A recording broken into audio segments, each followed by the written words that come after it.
Hello everyone, it's Slayer31 here, and welcome back to more Pokemon Crystal version. In the last episode, we somehow beat Red, and more or less finished the game, except we still have some other stuff to do, and that's what this episode's for.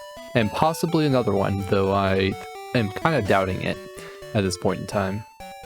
So, first things first, we're going to go ahead and we're going to fly on out to Cianwood City. I could not think of this at all. Name escaped me. And we're going to come into... Ooh, which house is it? Is it this house? Yeah. Hi, how's my Pokemon? I think I'm safe now, so may I have it back? Yeah, dude. Here you go. My Pokemon has come to like you. Alright, you should keep it. But promise to be good to it. So, I don't know exactly when this happens, but at some point in time, he'll want his Pokemon back. And of course, if you never come back here, then it doesn't really matter. But if you do come back here and he asks for it back and you disagree, he'll accuse you of stealing it. And if you do give it back, but it has low friendship, then he'll actually just take it back. But if it has high friendship like that, he lets you keep it. That's it. That's all we came here for.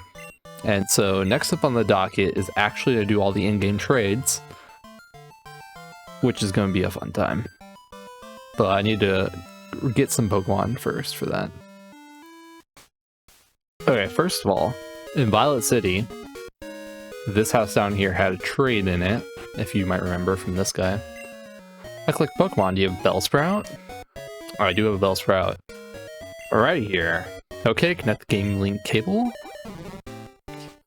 And so he gives you an Onix. It's gonna be a fun time to see the nickname and make fun of it. And also see what hold items they have, because they usually have hold items.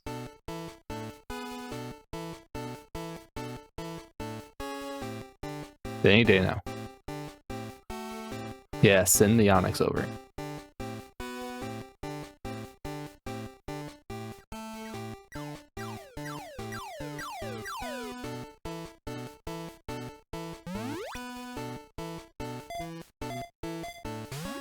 There it is.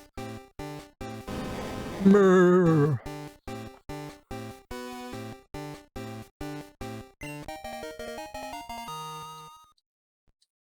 Yay, I got myself Bellsprout. Thanks. I don't know why you couldn't just catch it yourself, but whatever. Okay, so it's named Rocky, which... I mean, okay. It's kind of...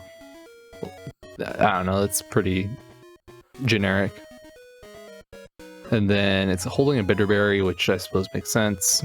I might as well take the Bitterberry off of it. Take. And we'll move on to the next guy.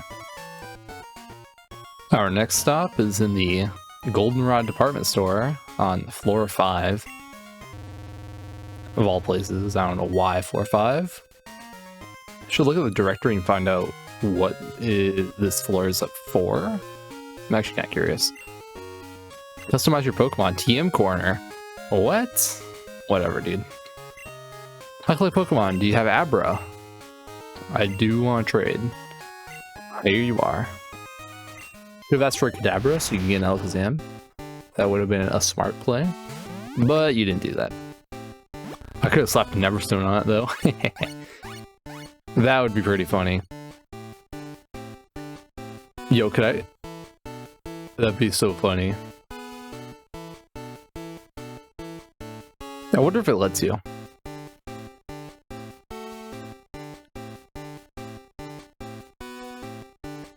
I'm scared to see what this Machop is named.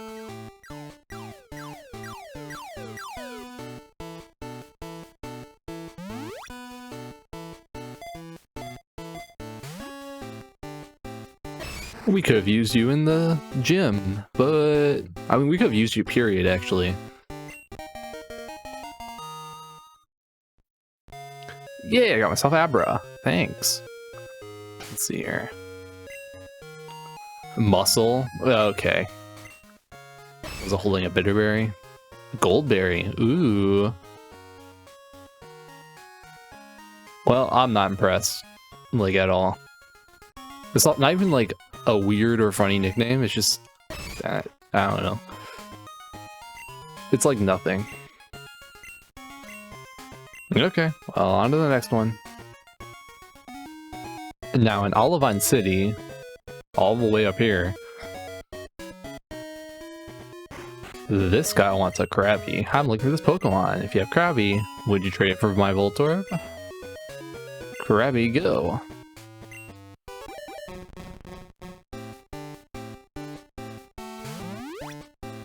Voltorb.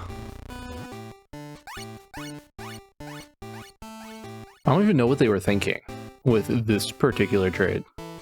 Like, why would anyone do this here and now? Doesn't help with the gym. It doesn't help with a future gym, really. I don't know. Very strange. Maybe they were looking for like nearby Pokemon, because I think you can catch Voltorb nearby, maybe. Don't quote me on that, I don't know. Actually. It's been so long since we've done anything in Johto, I can't remember.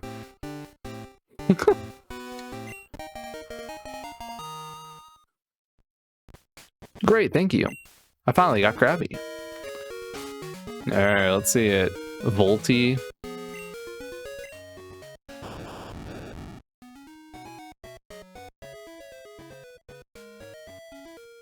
Someone needs to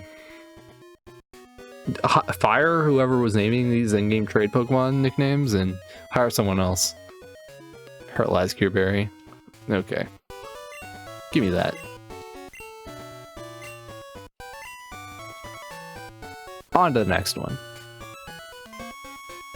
And in Blackthorn City, we have this lady right here. Dragonair's cute, but I don't have it. Do you have Dragonair female in particular? Do I want to trade? Not really, but am I? Yeah. Yeah, I don't know who in their right mind was like, yeah, let's set up a trade for a female Dragonair. Like, specifically a female one. I don't know. Though getting Dodrio before you have to go to Kanto is kind of nice. Like, at least it's useful in that sense. Yeah, that's all I got. It's probably not worth getting Dodrio this late in the game, though. When you could just have a Fearow or something else that's flying. Or you could just get a Dragonite instead with your female Dragonair. Like... yeah, you get where I'm going with that. Wow, thank you. I always wanted Dragonair. Doris. Okay, now that's an interesting name. Why Doris? Like, I get that the D-O-R-I are all in Dodrio, and that's it. That's the only correlation I can see. It might not have a special meaning to it. It might just... ooh, it has a smoke ball. Ooh, interesting. Well, on to the next one. In Pewter City, literally right inside the Pokemon Center, this guy here. Hi, I'm looking for this Pokemon. You have Haunter. Would you trade for my Xatu? Yeah. There you go, buddy. Did you see the item it was holding? I put an Everstone on it. Oh man, that's some karma. I was curious to see if it would let me do it. And it did. And does it mean anything? No. But, you know, if you immerse yourself, it means something. And this guy thought he was gonna get a Gengar. Well, he should have just asked for one. Said he was like, oh, I'll be clever and ask for a Haunter. And then it'll evolve into a Gengar. Unfortunately for him, this is the generation of held items. And I got this cool Xatu for my troubles. I would take the Haunter over the Xatu any day, but you know. What happened? What? Trading is so odd. I still have a lot to learn about it. Oh man, is this supposed to be a... Oh, my Pokemon evolved? But it shouldn't, because I gave it an Everstone? Anyway. Paul the Xatu. I vibe with that, actually. That's a neat Xatu. Now it holds a Mystery Berry. Okay, not too bad. I have no complaints with that one. I could see that being like a cool reality TV show. A boy and a Xatu. It's like, Paul, did you levitate the children again? And the Xatu like looks at the camera. Anyway, on to the next one. In the power plant, the Kanto power plant of all things, this guy, you collect Pokemon. Do you have Dugtrio? I want to trade it for my Magneton. Alright, so this trade, I don't know why you wouldn't just already have a Magneton. Obviously, I already had a Magneton, because you can catch them at like Route 40 or 38, I think is what it is, just west of Ecruteak. So like, I don't know why you would need to do the trade, like to get the Magneton in particular. And otherwise, if you pretend like for whatever reason you have Dugtrio and you're like, maybe I want to use a Magneton instead. I mean, I don't know, they're pretty equally like, they're okay Pokemon, you know? Just one's better at one thing, the other's better at another. So, depends on what you need. Forest, huh? I've been looking at the original trainers, I realize. That was a mistake. I should look at the original trainers. Yeah. Let's look at this Pokemon. Maggie?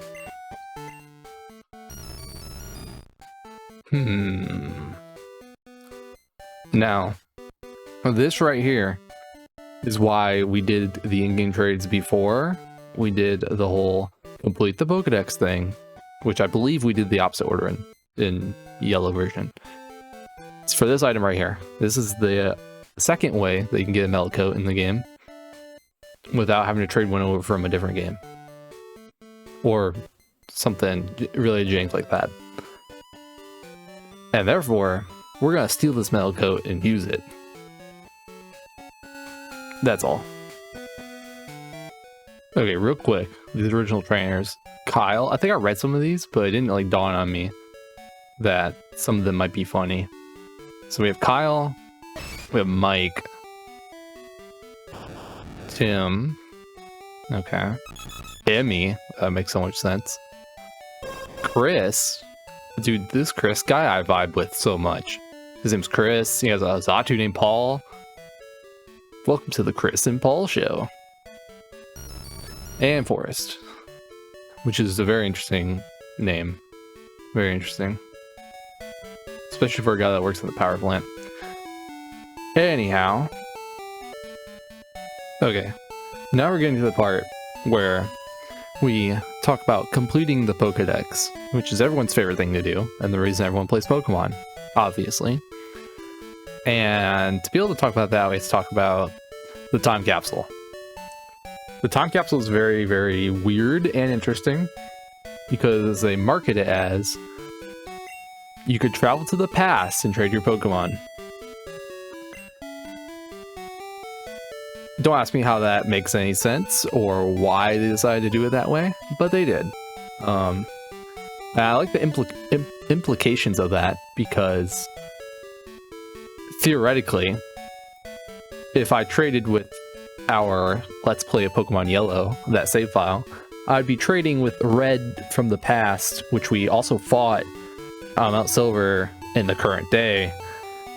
It's really weird. Long story short, this is how you do things between Gen 1 and Gen 2. And there's a lot of limitations on it and stuff like that. So if you're going to do that, what you need to know is that you can't have any Generation 2 Pokemon or eggs in your party in this particular game. Obviously, it doesn't matter what the hell you have in Generation 1. Because Generation 2 is the one with the new stuff. and therefore it has limitations on it. And then all the Pokemon in your party cannot hold mail of any kind. And none of the Generation 1 Pokemon that you're going to have in your party to trade can know any moves introduced in Generation 2. And so, you know, it'll stop you. It'll be like, hey, you can't send in this Pokemon because it knows this move. And that's like the purpose of the move deleter, is to be able to delete those moves if you wanted to train them that badly. And things like that. Therefore, we will be making use of this a lot.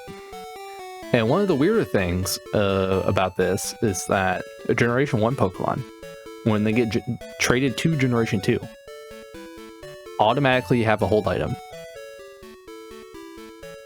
And what does that mean? That means anything that you catch in the wild in red, blue, yellow will be holding an item, technically. And depending on which species it is, that determines what item it's holding. I know, it's something. Long story short, I compiled a list of interesting, or items of interest, I should say, some of which can only be obtained in this manner, and some of which are not only obtained in this manner, but are interesting nonetheless. And so the items that I did not bother to like catch Pokemon to like show you guys include Raichu, Parasect, Venomoth, Golduck, Primeape, Slowbro, Dugong, Muck, Hypno, Marowak, Seadra, which I'll give you a gold leaf, which is just a sell item, but it could be a fun way to get money, I guess. I don't know. And then we have both of the regular base Nidorans, so Nidoran male and Nidoran female. Both of them will be holding TM43, which is Detect. Not the only way to get that TM, but it's very interesting nonetheless. And then if you trade over a Clefable or a Snorlax, it'll be holding leftovers. So if you want more leftovers, that's a good way to get them. And then if you trade over a Machop, it'll be holding a Brick Piece, which is also a sell item. Or if you trade over a Tentacruel, Rapidash, Magneton, Kingler, Electrode, Weezing, Rhydon, Seaking, they'll be holding a Silverleaf, another sell item. And that's it for the ones that I didn't bother to do, but still might be interesting. Instead, the things I did trade over that are interesting as well. You remember Chubby Chew? He's back. Not permanently, I'm going to trade him back, but I did trade him over because if you trade over the starter Pikachu from Pokemon Yellow, specifically the starter Pikachu from Pokemon Yellow, it'll be holding a Light Ball. The Light Ball is super dope in Generation 2. Well, it's super dope in every generation. It doubles Pikachu's special attack in Generation 2 and 3. And then from Generation 4 onwards, doubles Pikachu's attack and special attack. So it basically just like cranks up the power on it to make it somewhat viable. And it's kind of a shame that Red's Pikachu doesn't hold one this game, to my knowledge. I haven't like tried to use Thief on it to find out, but evidently it doesn't hold one. Either way, this is how you get one. And really cool to know. Really cool to know. Besides that, oh, by the way, original string red. And this is indeed the Pikachu we used. Fun times. And then we also have a Jigglypuff, which gives you a Polka Dot Bow. Polka Dot Bow is essentially just... oh man, what's it called in this game? Pink Bow or something? I don't know, it's whatever the boost your normal type moves by 10% is that, but with a different name. I don't know. Not that important, but I guess kind of cool. Abra though. Abras will hold TM09, and TM09 it contains Psych Up, and it's also the only way to get TM09 in the game. And so if you want Team 09, you want Psych Up for some reason, it's a setup move, then this is how you get it. And believe it or not, Kadabras, and specifically Kadabras from Pokemon Yellow. If you catch one in Pokemon Yellow, this does not work if you catch a Kadabra in Red and Blue. I don't even know if you can catch one in Red or Blue. But if you catch one in Pokemon Yellow and trade it over, of course it's going to evolve into an Alakazam. But it'll be holding a Twisted Spoon. Twisted Spoon is like the Polka Dot Bow, where it boosts Psychic type moves instead of normal type moves by 10%. And this is the only way to get a Twisted Spoon. So super cool. And we have Chansey. Chansey is holding the Lucky Punch. And the Lucky Punch is a Chansey specific held item that will boost its critical hit rate. So it won't work on any other Pokemon, but if a Chansey is holding it, it'll boost its critical hit rate. There's probably better items to give to a Chansey, like one of the leftovers, for example, but, you know, it's there. Also the only way to get that. And then we have Metal Powder, which is held by Ditto. Metal Powder is also a special held item for Ditto specifically. Doesn't work with any other Pokemon. And it'll boost the defense and special defense of the Ditto by 50%, even while it's transformed, specifically in this generation. They nerfed it later to not be while it's transformed. But really good. Honestly, probably the best held item you can give Ditto in this generation in particular. And it's also the only way you can get it, so oof. And there's actually 4 more that I didn't have room to fit in my party. So let me go grab them. Okay. Our other 4 Pokemon are all the legendaries that you can catch legally in Red, Blue, Yellow. So of course we have Articuno, Zapdos, Moltres, and Mewtwo. And all 4 of them hold Bright Powder. Literally all 4 of them. Bright Powder is a held item that makes the targeting moves of the Pokemon that's holding it. So if you're using this Mewtwo and it's holding this Bright Powder, whatever attacks are coming at it will miss an extra 8% of the time. So that like stacks on top of accuracy drops and stuff like that. It's basically just like a free accuracy drop, essentially. Instead of grabbing these straight from our Let's Play save file, I went out of my way to grab them on our Red save file with original Trainer Flare and port them from there so that we could keep the Pokedex, or the living dex I should say, as clean as possible on that side of things. And that's not all. We have a few more Pokemon that we had to trade over from Red, Blue, Yellow to help complete our Pokedex. And now, these 5 particular Pokemon, plus those 4 legendaries, are Pokemon that you absolutely need to be able to get from Generation 1, because they're not available anywhere in Generation 2 at all, period, exclamation point. So what I ended up having to do, or what I ended up deciding to do rather, is I traded them over from our Let's Play in Yellow, that save file. And then I bred them with the Ditto that we still have in the daycare. And hatched the eggs and then raised the eggs. And so this started as a level 5 Bulbasaur from hatched from an egg, and I raised it up to a Venusaur again. Short of restarting one of the save files and then trading over the Bulbasaur, the Charmander, the Squirtle, like by themselves, without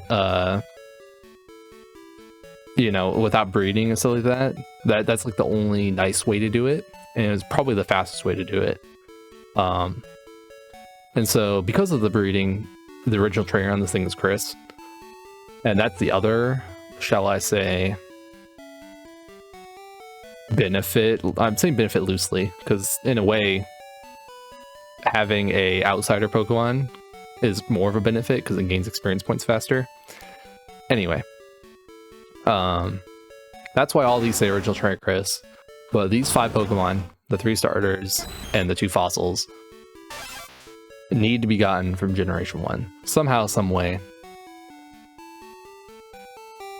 And on that note, I've taken the liberty of doing all the Pokedex grinding for the Generation 1 Pokemon in particular. And that's why all these things are fully evolved and why my Pokedex is so full. Not that I think you knew that, but just in case it popped up somewhere. That is why. And before we actually get started on the Johto deck side of things, the best training place, in my opinion, is Mount Silver, specifically the summit. Though it can be annoying to like go back and forth between here and the summit, because this is the closest healing point. Oh, hello, Buena. I couldn't sleep, so I called you. The other day, I went out to eat with DJ Ben. Isn't it great? Not only that, he said the music on my program is cool. Oh, wow. Like, what should I do? Oops, I have to get ready for my show. I'll catch you later. Fantastic.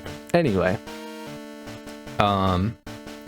And so, in an effort to make my future self not go too crazy, I made that decision of any past generations I'm doing off screen, and we're only going to cover current generation new Pokemon, and specifically only resulting new Pokemon. So like Tyrogue, for example, yes, it evolves into Hitmonlee and Hitmonchan.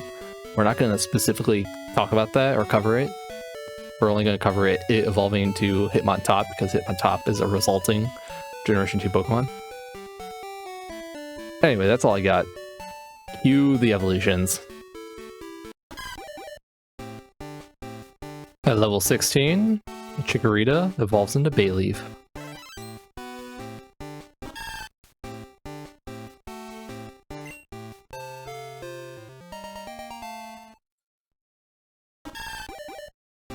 At level 32, Bayleef evolves into Meganium.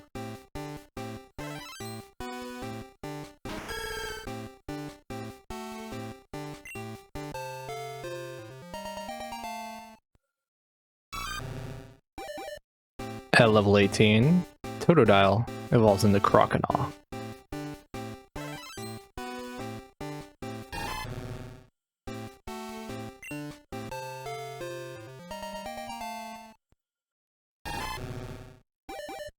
At level 30, Croconaw evolves into Feraligatr.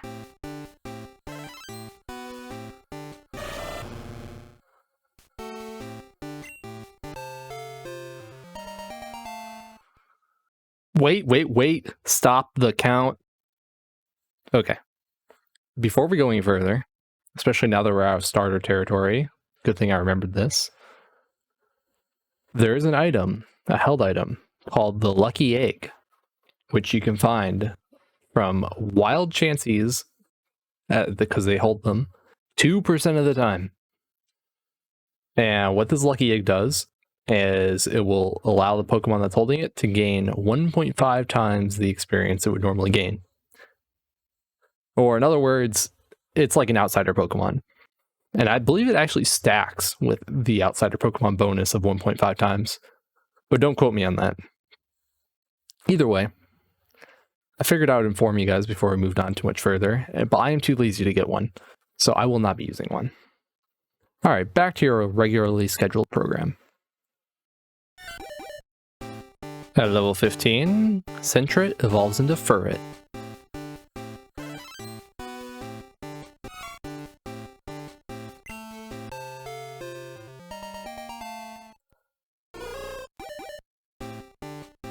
At level 20, Hoothoot evolves into Noctowl.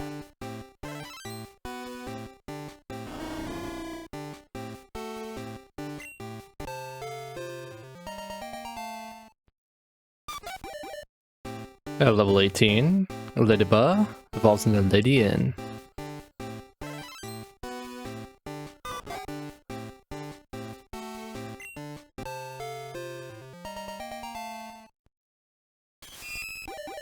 At level 22, Spinarak evolves into Ariados.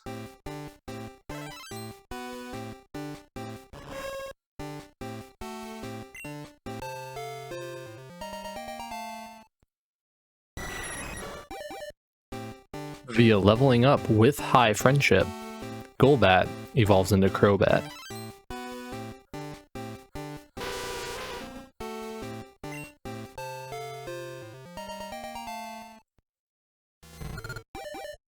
At level 27, Chinchou evolves into Lantern.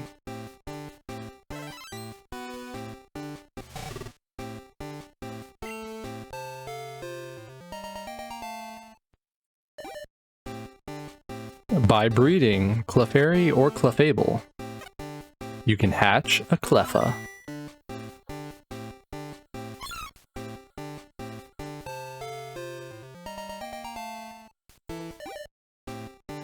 By breeding either Jigglypuff or Wigglytuff, you can hatch an Igglybuff.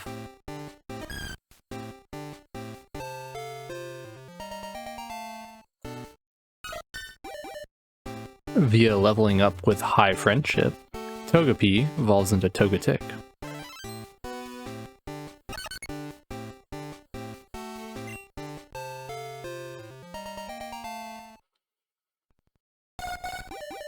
At level 25, Natu evolves into Xatu.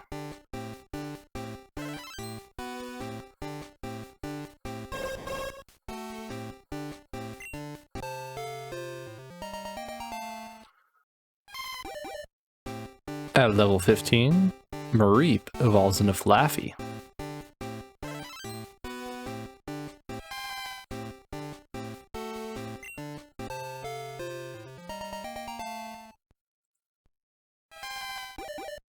At level 30, Flaaffy evolves into Ampharos.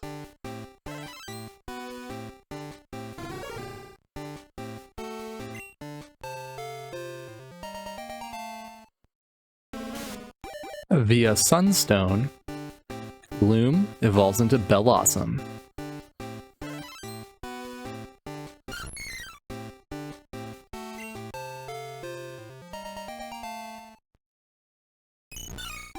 At level 18, Marill evolves into Azumarill.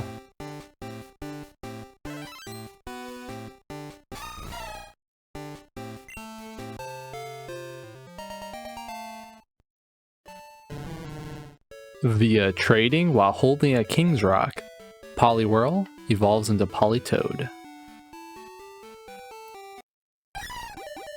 At level 18, Hoppip evolves into Skiploom.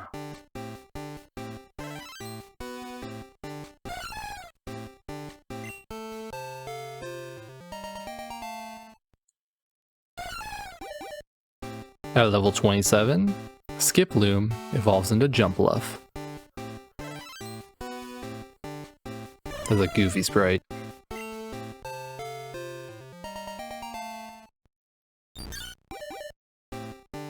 Via Sunstone, Sunkern evolves into Sunflora.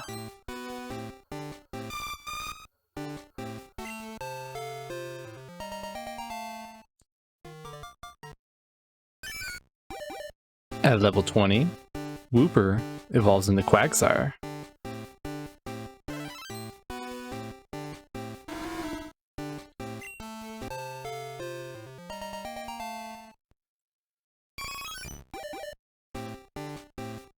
Via leveling up with high friendship during the morning or the daytime, Eevee evolves into Espeon.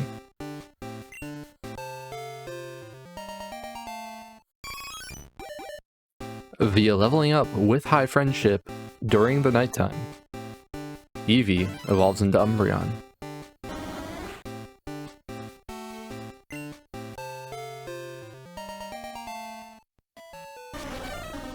Via trading while holding a King's Rock, Slowpoke evolves into Slowking.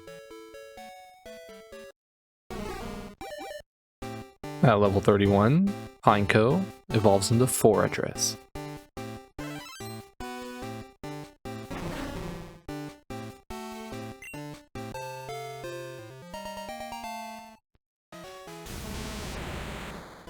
Via trading while holding a metal coat, Shiny Onix evolves into Shiny Steelix.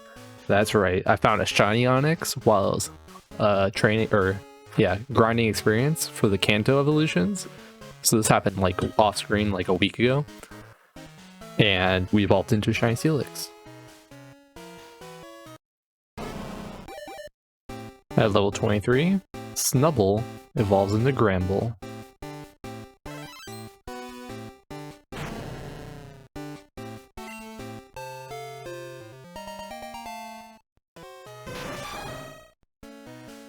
Via trading with a metal coat, Scyther evolves into Scizor. We ran into a shiny Golbat. And I am not in the best position to catch it necessarily, considering my team. But at the very least, we can switch into you. And then, yeah, a little wing attack, that's fine. God, this thing's level 48.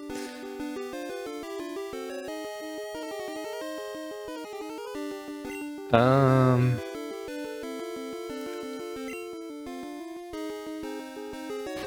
mean, I've got plenty of balls, plus a Master Ball if worst comes to worst.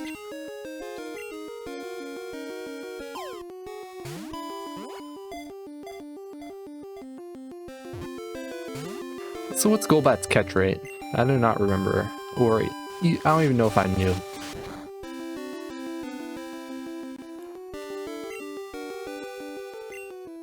I'm just gonna keep chucking balls though, because I'm pretty sure whatever I do is gonna kill it.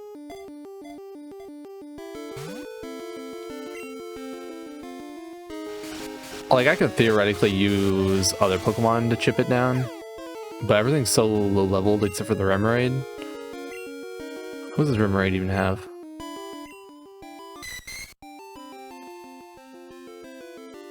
Ooh. Ooh. I don't know how I feel about that. And you have decent special attack too. I have to weigh my options very carefully here. No, let's keep chucking balls. Yeah. Shiny Golbat. Wow, 2 shinies in one game. Full odds too. I mean, on one hand, it makes a lot of sense because we're we're encountering so many Pokemon that theoretically you should run into at least one, but we ran into 2. That's what makes it interesting. And this time it happened while I was recording. Not that I was recording the reaction of it popping up, but anyway. No. Oh man, what if my PC box is full? That would be awkward. Now I have to evolve that thing into a Crobat.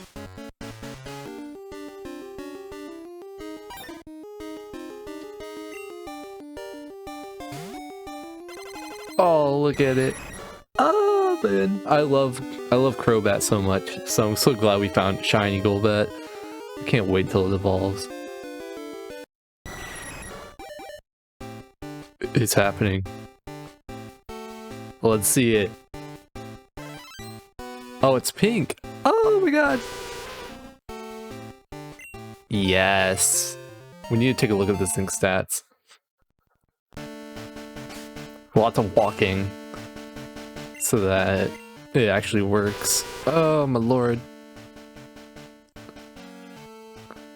Oh, look at it. Oh my god.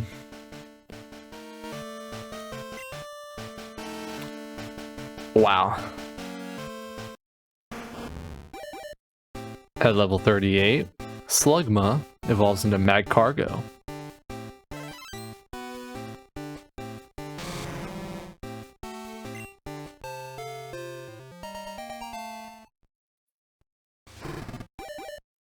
At level 33, Swinub evolves into Piloswine.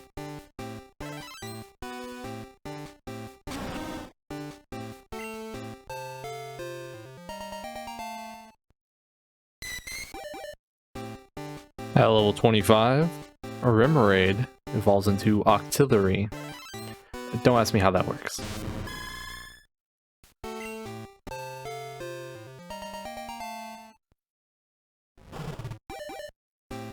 At level 24, Houndour evolves into Houndoom.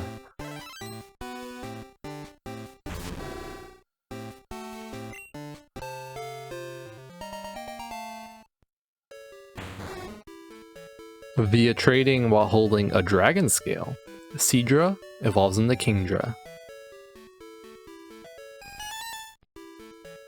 Via trading while holding an upgrade, Porygon evolves into Porygon 2. At level 20, with attack stat equal to the defense stat, Tyrogue evolves into Hitmontop.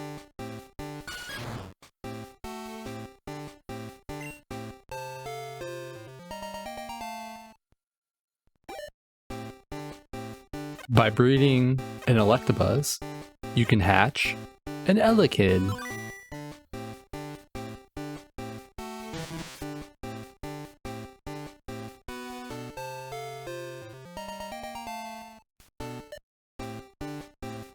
By breeding a Magmar, you can hatch a Magby.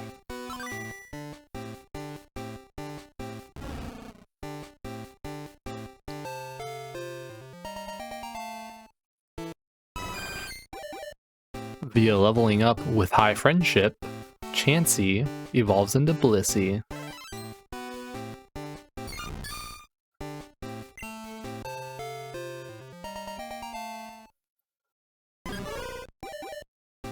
At level 30, Larvitar evolves into Pupitar.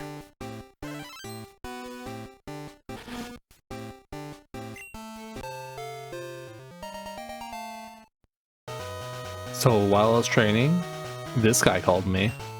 I've been looking for you. Here, see this? This is it. I'm certain your Pikachu will love my gift too. Yes, this guy gives you nuggets. A little bit too late for being super meaningful, but you know. Pikachu's the one. If anything comes up, I'll give you a jingle.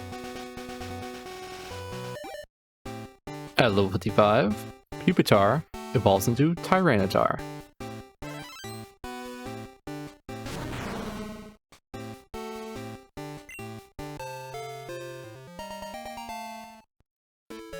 Oh boy, we are finally done with all that.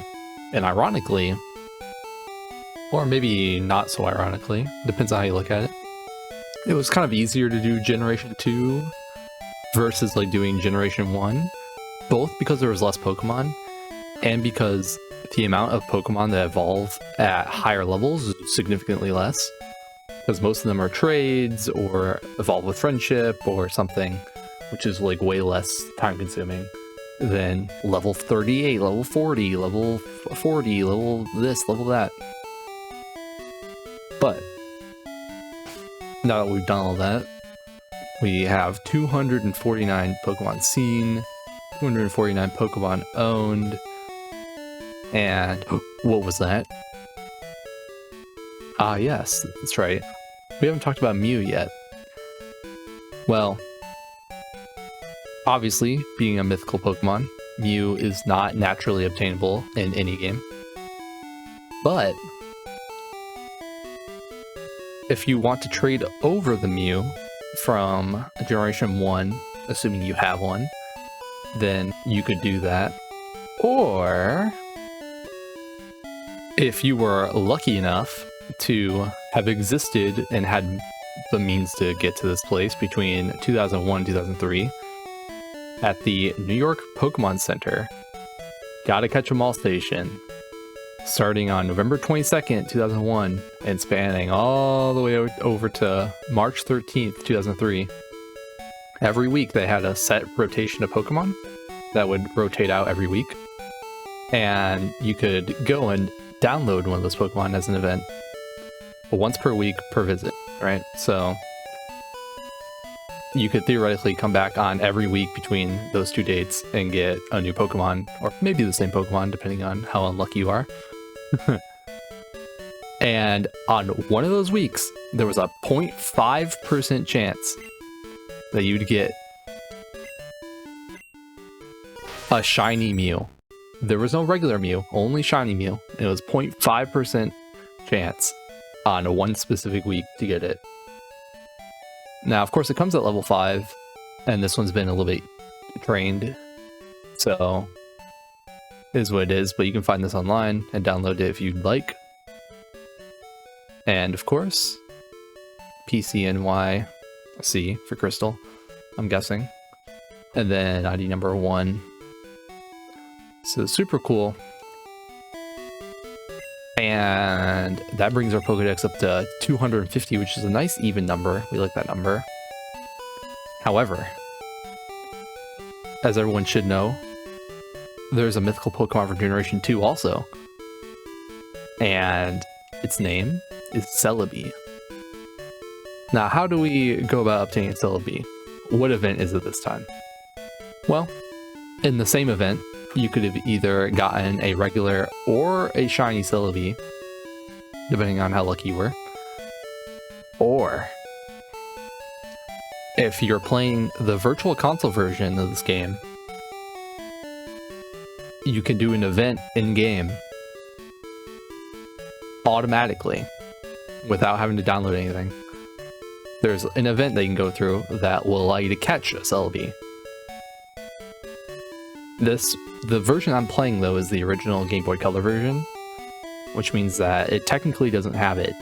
But, believe it or not, the event has been fully translated. And so, if you really wanted to, you could hex edit the save file and open up the event, so unlock it essentially, and then it will work exactly like intended. And that's what we're going to do. And in Japan, for the original Game Boy Color version, this event was something you could download through the vastly different Pokemon Center in Goldenrod City.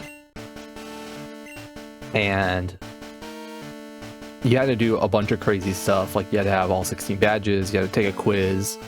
It was a whole shtick. So let's go ahead and see what that will look like by flying over to Goldenrod City.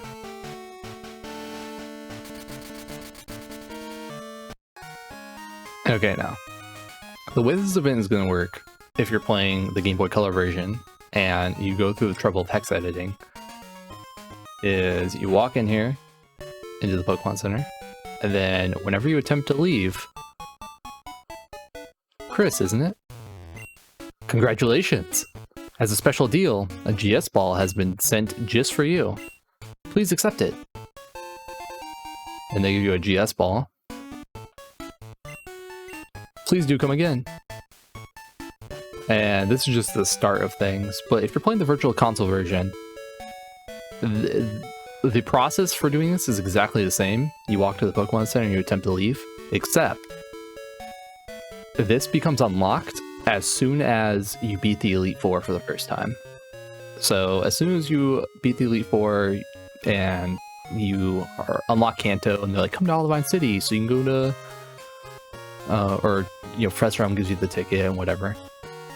Anytime that you walk to this Pokemon Center, it'll trigger the event. So you might have already accidentally done this, especially if you're playing along in that version. Or I'm purposely done it.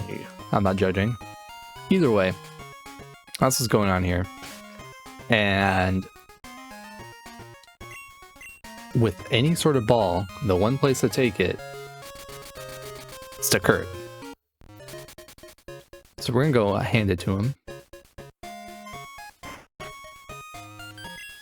Well, what is that?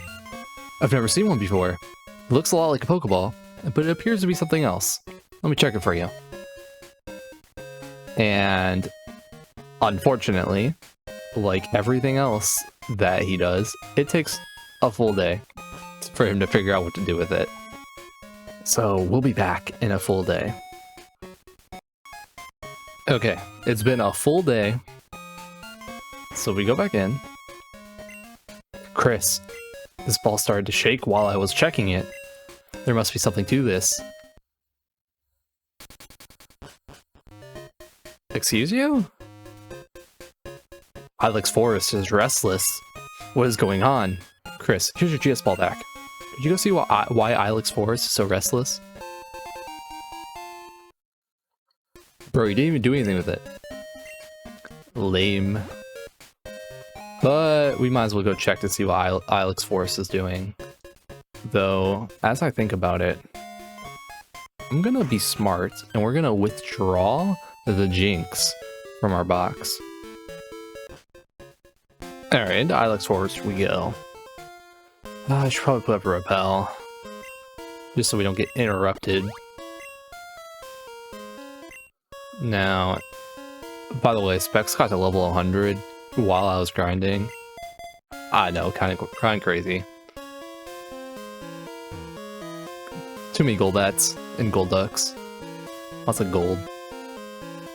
Oh, I need cut. And I didn't bring Vesuvius. I'll be back. Alright, here we go. Yes, let's cut it. And now, you might want to save. You know, look at how much time we put into the game. Yikes. Ilex Forest Shrine. It's in honor of the Forest Protector. Oh, what is this? It's a hole. It looks like the GS ball would fit inside it. Want to put the GS ball here?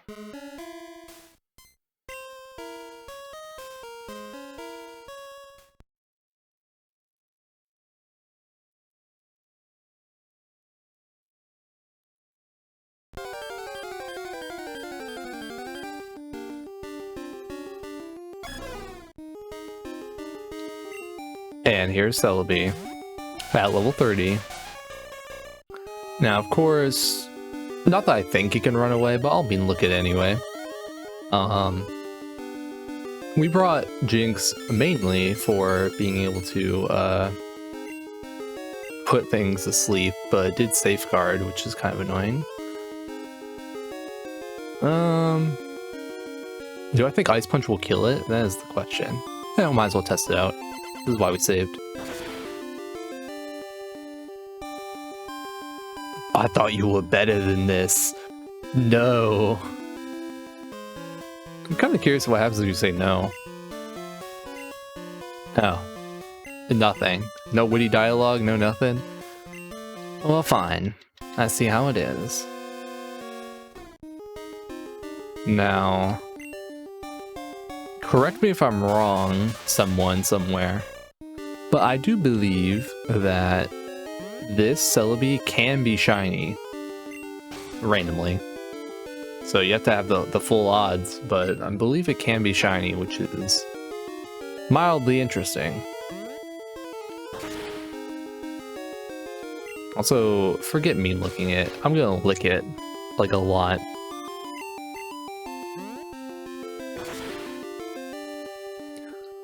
Oh, man. I said I wasn't gonna need any more Pokeballs or anything, but I lied. Now imagine if you could use the GS ball to catch it, and that'd be something. What does the GS ball stand for? No one knows. At least I don't think they've ever officially stated what it means. You would imagine it just stands for gold and silver, but who knows? Man, this thing's still sleeping. The Celebi's knocked out.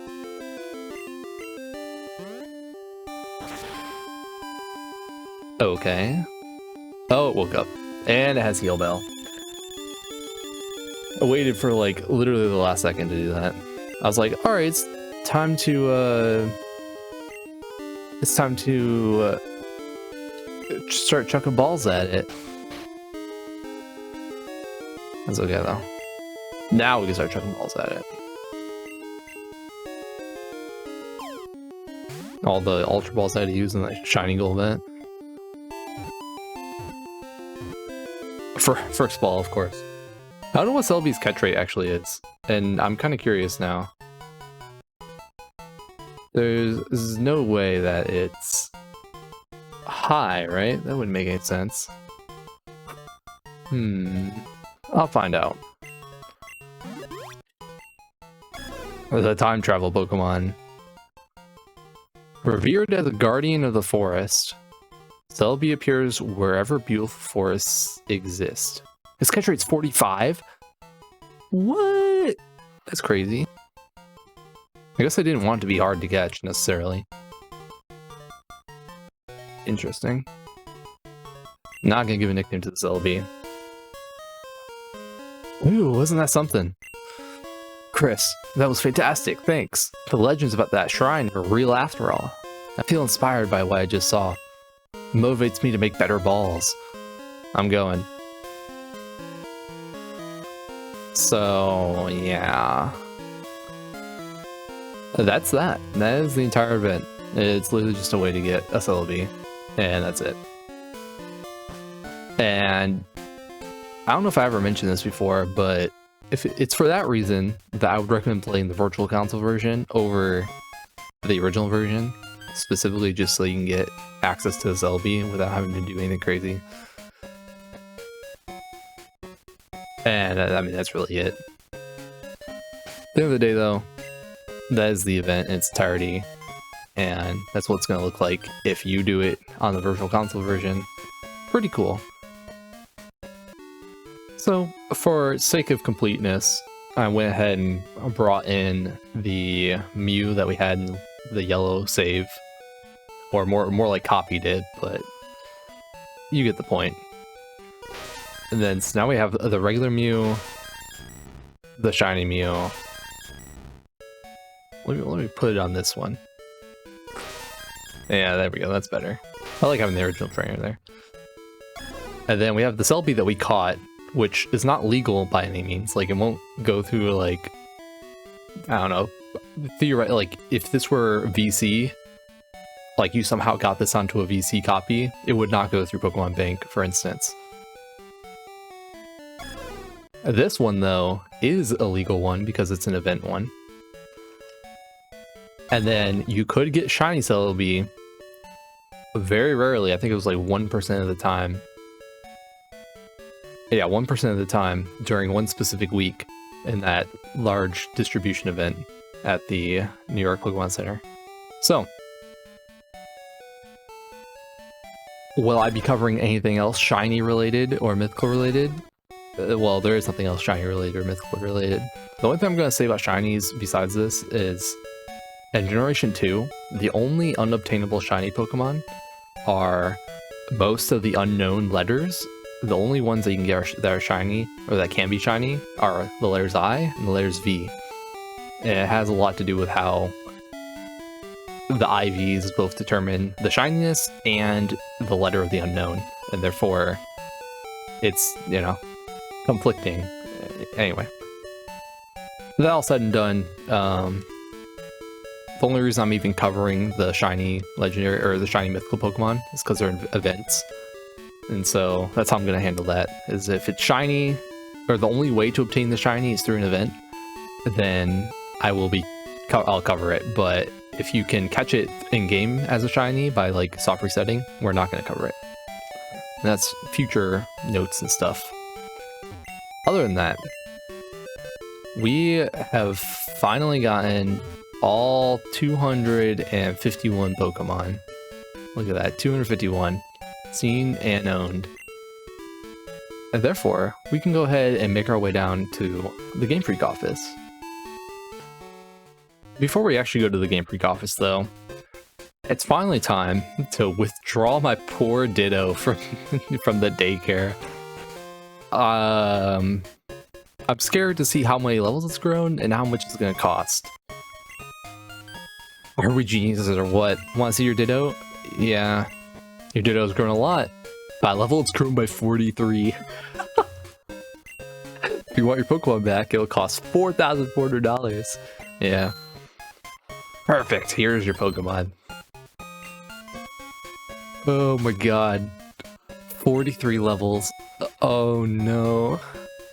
It's almost the same level as my team.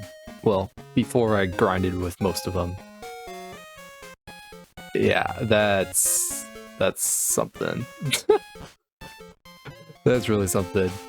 I also want to take the time to mention certain things about filling out the Pokedex. And those things are the EVs and the Tyrogues. So obviously there's like 5 evolutions in this generation. There's 3 Tyrogue evolutions.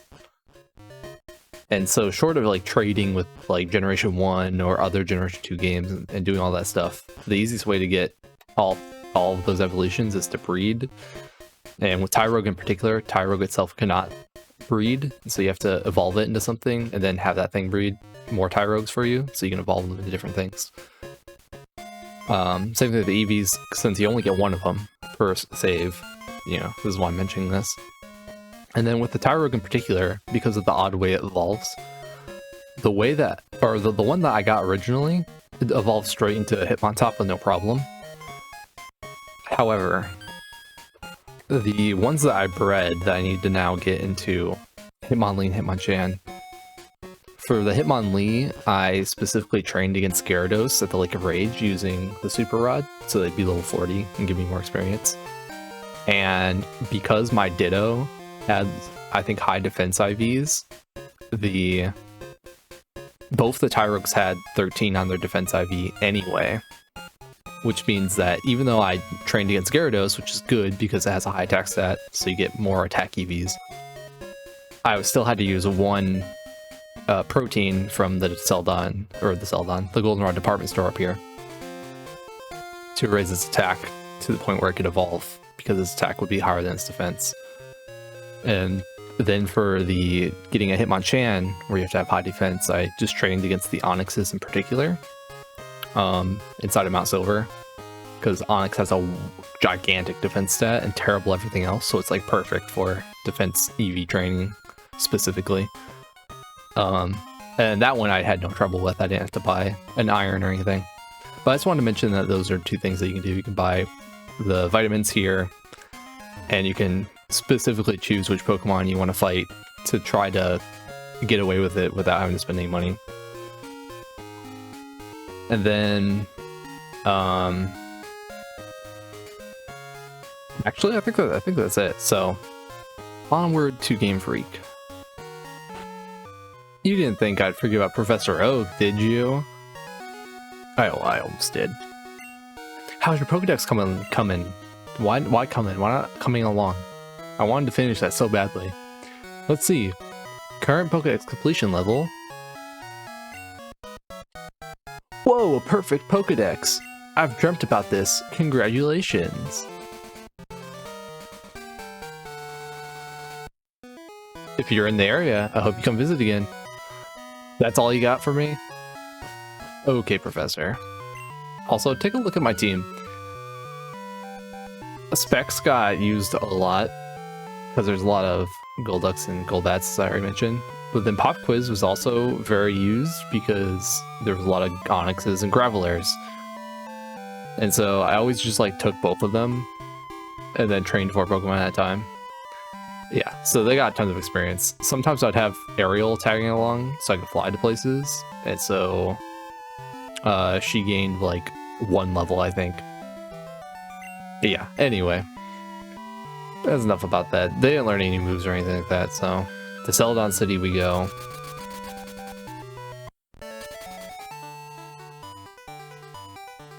Now, of course, we go into the Celadon Mansion. And up the stairs 2 times. Yes, yes. Is that right? I'm the game designer. Filling up your Pokedex is tough, but don't give up. Wow, excellent. You completed your Pokedex. Congratulations. The same congratulations theme too. Player Chris, this certifies that you have completed the new Pokedex. Congratulations. The graphic artist will print out a diploma for you. You should go show it off. Who, me? I'm the programmer. Play the slot machines. Aren't the twins adorable? Jasmine's pretty too. Oh, I love them. You guys don't even comment on my diploma. I'm the graphic artist. Oh, you completed your Pokedex? Want me to print out your diploma? I'm going to print that out, and then we can do our final thoughts and things. So, here we are with the diploma, the full diploma, because when you print it out, it gives you the little picture at the bottom with your playtime. And look at that playtime. It's like 60 hours more than the one we did for our yellow Let's Play, which makes sense. It's technically a bigger game. It should be a bigger game. There's more Pokemon and stuff. But man, ooh. The LP, surprisingly though, went about as long as I thought it would. I was projecting around 60 to 70 episodes, and I think it ended up almost exactly in that range. Yeah, this is literally episode 60, so that makes sense. Outside of that, though, Generation 2, and I guess a little bit of Generation 1, since Generation 1 and 2 are kind of like a package deal almost, where they kind of go hand in hand because they're both Game Boy Color, that era of gaming, and then they get completely cut off from Generation 3 onward, because Generation 3 onward is a complete paradigm shift for the series, and therefore these two games kind of exist in their own little bubble where they can connect to each other, but not anything else. Unless you're talking about the VC versions, which we're not. I'm not even gonna get into those. And as such, judging them based on how they were originally released and not considering things like remakes or anything like that, you know, Generation 2 is very nice. Like, well, I'm playing it and it's pretty relaxed most of the time, especially towards the end of the game when you're high leveled and everything else is low leveled because level curve. And you're just kind of walking through and destroying stuff and catching Pokemon. And for being a completionist, I think it's perfectly fine. It's, because catching the Pokemon is really the point at that point. The gyms or whatever. The only cool gym battle, I think, in Kanto is the one with blue, because it's different than the one in Generation 1. Because, obviously that was Giovanni. And having a gym battle where the gym leader uses more than one type of Pokemon is also very interesting. Like, it's an actual, like, a champion team, So super cool stuff. And obviously going to Mount Silver and fighting Red at the top. Super awesome. Love that. But outside of that, if there was no catching Pokemon, it would be kind of hard for me to say that I personally could stay invested in Kanto. Because there's a lot of well, actually, that's not true. I would have enough nostalgia that would keep me invested, but if you remove the nostalgia, I don't see what anyone that doesn't have that would get out of Kanto, because the battling is so empty and void unless you want to start over and get a new team going, which is always a possibility, but just not how I would prefer to play. And outside of that, they started adding a lot of it's like side stuff to do. Like, they're, half of Union Cave is locked off until you get Surf, and then you come back, and it all connects to the Ruins of Alph, and the Ruins of Alph is you go back and you go back and you go back and you go back. And then there's things like Dark Cave, which kind of connects the loop of the region, Blackthorn City to Newark Town, essentially. And even like Slowpoke Well, you get strength, the strength folder down there. Things like that. They did a lot more of that in this game than they did in Gen 1. Gen 1 did not have a whole lot of backtracking. So it was kind of just like forward progression, and then you beat the Elite Four. And it's like, all right, let's go catch Mewtwo in Cerulean Cave, and then you're basically done. The only backtracking you really have to do is for like items and stuff as soon as you get the HMs. And that's more like surf. Oh, we can surf now. Things like that. There's not a whole lot of like, oh, remember that strength boulder in that one corner of the Slowpoke Well? Yeah, that didn't really exist in Generation 1. And so I think that's a good thing overall. I like having more to do, especially since Johto in general is more heavily backtrackable than Generation 1 is. It's good stuff. Assuming someone wants to go out their way to do it. And also it strikes a good balance to where even if you don't want to go out of your way to do that stuff, the most amount of backtracking that you do is from Cianwood City to like Acritique, so you can start going right. And you get Fly right at that moment. So they timed that, they knew what they were doing. And unless you want to consider jumping back and forth between Kanto and Johto, which is kind of annoying, especially when you do it so many times, but it is what it is. And thus far, I've been playing both Yellow, Red, Blue, and all the Pokemon games I've played in this channel have been entirely emulated, and therefore I have the luxury of speeding up. I can't imagine trying to do this without a speed up button of some sort. Like playing through the game without speed up, like normally, as I do during a video, is perfectly fine. I don't really care. Grinding though, that Pokedex grinding without speed up would be atrocious. It would be a feat.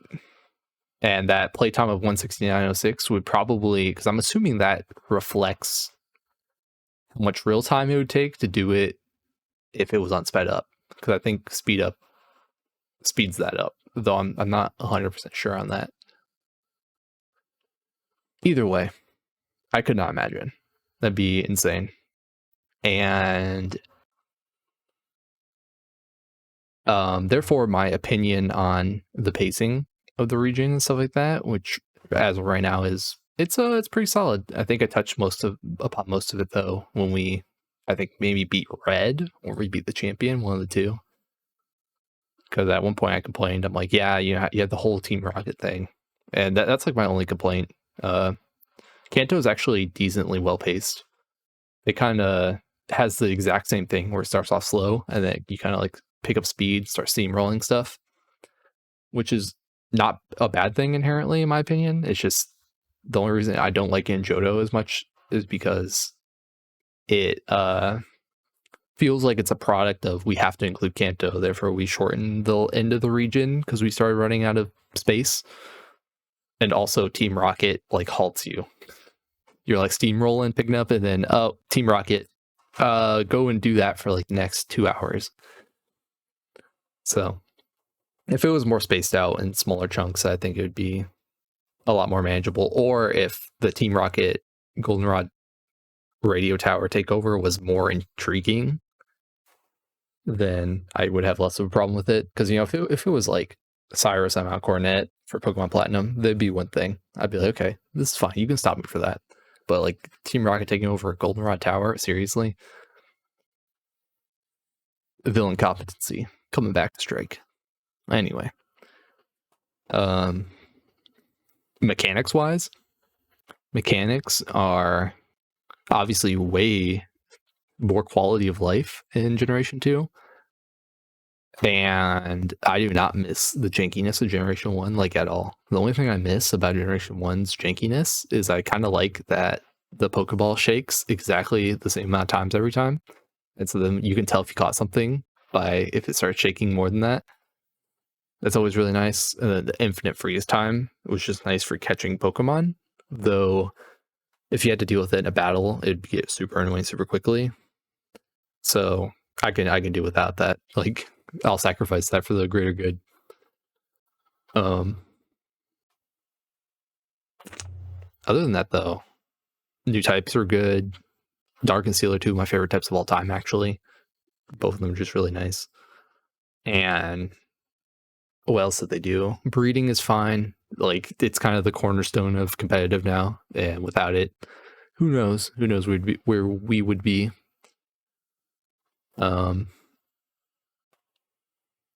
Shiny Pokemon or something.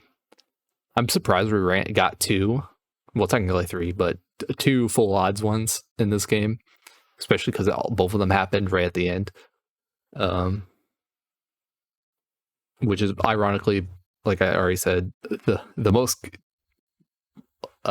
probable time that they would have appeared at, but also like I was like, man, it'd be kind of nice to get one shiny Pokemon in the debut generation of shiny Pokemon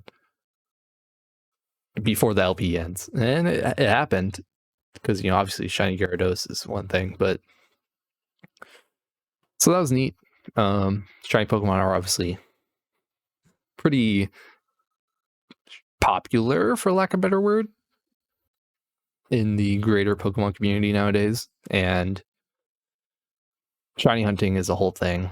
We'll probably talk more about that in future generations when it's more pertinent, because there's not the great shiny hunting right now. It's like breeding's probably your best bet, and even then you have to go through hoops and hurdles to do that. So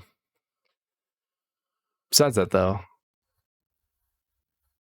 I think that's all I have to say about the game in general. Yeah, that's I think that's it.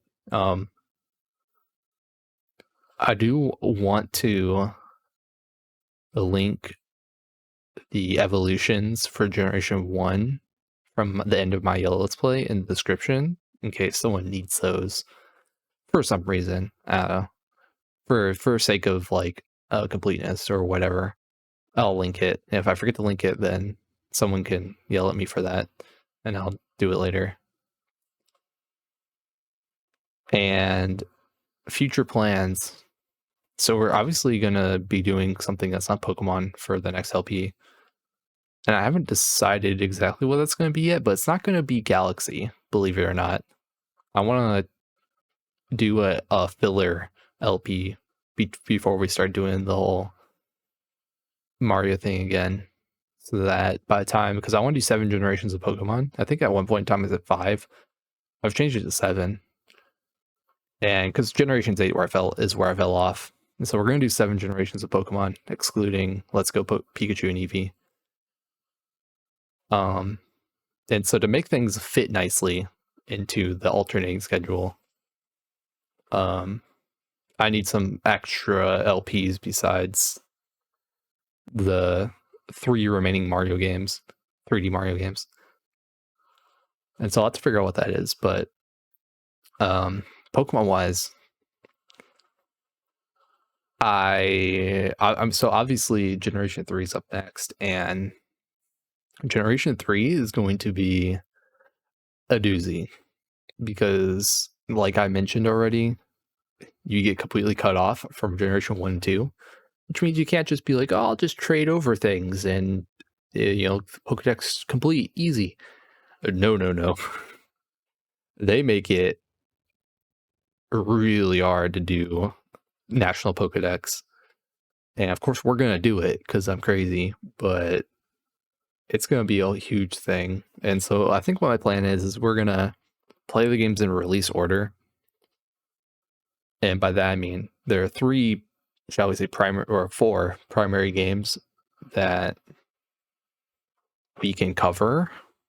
I'll have to look closer into it because I'm not 100% sure off the top of my head, but we're gonna be playing Emerald, obviously, and then we're gonna play Fire Red or Leaf Green. I haven't decided which game I actually want to play yet. And then we also have to, I'm imagining, play Coliseum and probably also XD, because I believe that's how you get Ho-Oh and Lugia, is by each one individually. So we're gonna have to play all 4 of those games, plus all the other individual games that's like off screen. It's gonna be a huge thing. If we do end up having to play Coliseum and XD, those are probably going to be each individual LPs. And then if we do that, and then obviously Fire Leaf Green are going to be its own thing, and Emerald is going to be its own thing. And so the plan is to play those in release order, depending on how that ends up working out. And when we get to the very end of whatever the first one is and whatever the second one is, we'll halt it and start the next one, such that by the time that we finish all of them, we will be at the point where it's like just Pokedex grinding for all 3 of them, and then you can do all the intermingling between the games to get the Pokedex, natural dex, figure it out. So it's essentially going to be like 4 LPs for the price of 1, but it's actually going to be 4 separate LPs. Yeah, it's going to be a time. That being said, though, I also kind of want to do some side stuff in the more 3D. I don't know how to say this. I want to do some side stuff, possibly with like Stadium, Pokemon Stadium 1 and 2, and then possibly Battle Revolution eventually, because they have like no bearing on anything really. But it would be kind of fun to like, I don't know, do like a casual like, oh, let's do some of the battles or whatever. And I make no promises on that, because Stadium 1 and 2 are really finicky to properly emulate, and I really don't want to play them on a real N64. So we'll see about that. Battle Revolution, way easier to emulate. We could do that, but we'll see. It's all in the future stuff anyway. Though if we do end up doing Stadium 1 and 2, it'll probably be sooner rather than later, since it's Generation 1, Generation 2. You know, we gotta keep the timeline in order and stuff like that. So with all that said, thanks everyone for watching this crazy LP. If you managed to make it this far into the video, at the very least, I'm not even gonna go through the typical YouTube stuff. It's not even worth it at this point. So I'll see everyone in the next LP.